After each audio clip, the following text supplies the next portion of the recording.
So the IRS is going to get $80 billion in new funding, and only $3 billion of it was going to go for taxpayer service.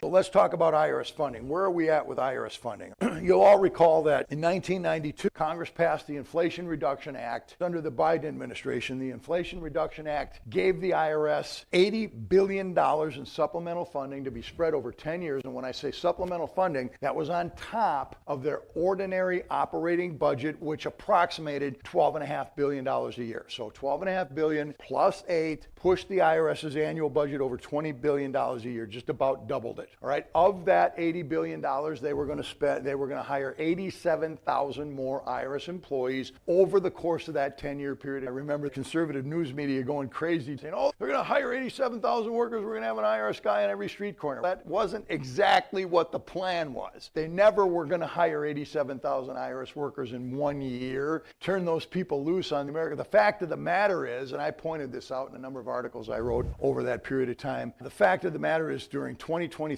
2024, 2025, 2026, about a third of the IRS's workforce is eligible to retire. So basically that additional employment of 87,000 people over that period of time was going to keep the IRS constant in terms of its workforce. It wasn't going to double the size of the workforce. But the fact of the matter is, when the Trump administration took over and some conservatives got control of Congress, they started clawing that money back. But before we talk about the clawbacks, the thing that really raised my ire was how that money was appropriated, what they were going to do with the money in the first place. So the IRS is going to get $80 billion in new funding, and only $3 billion of it was going to go for taxpayer service.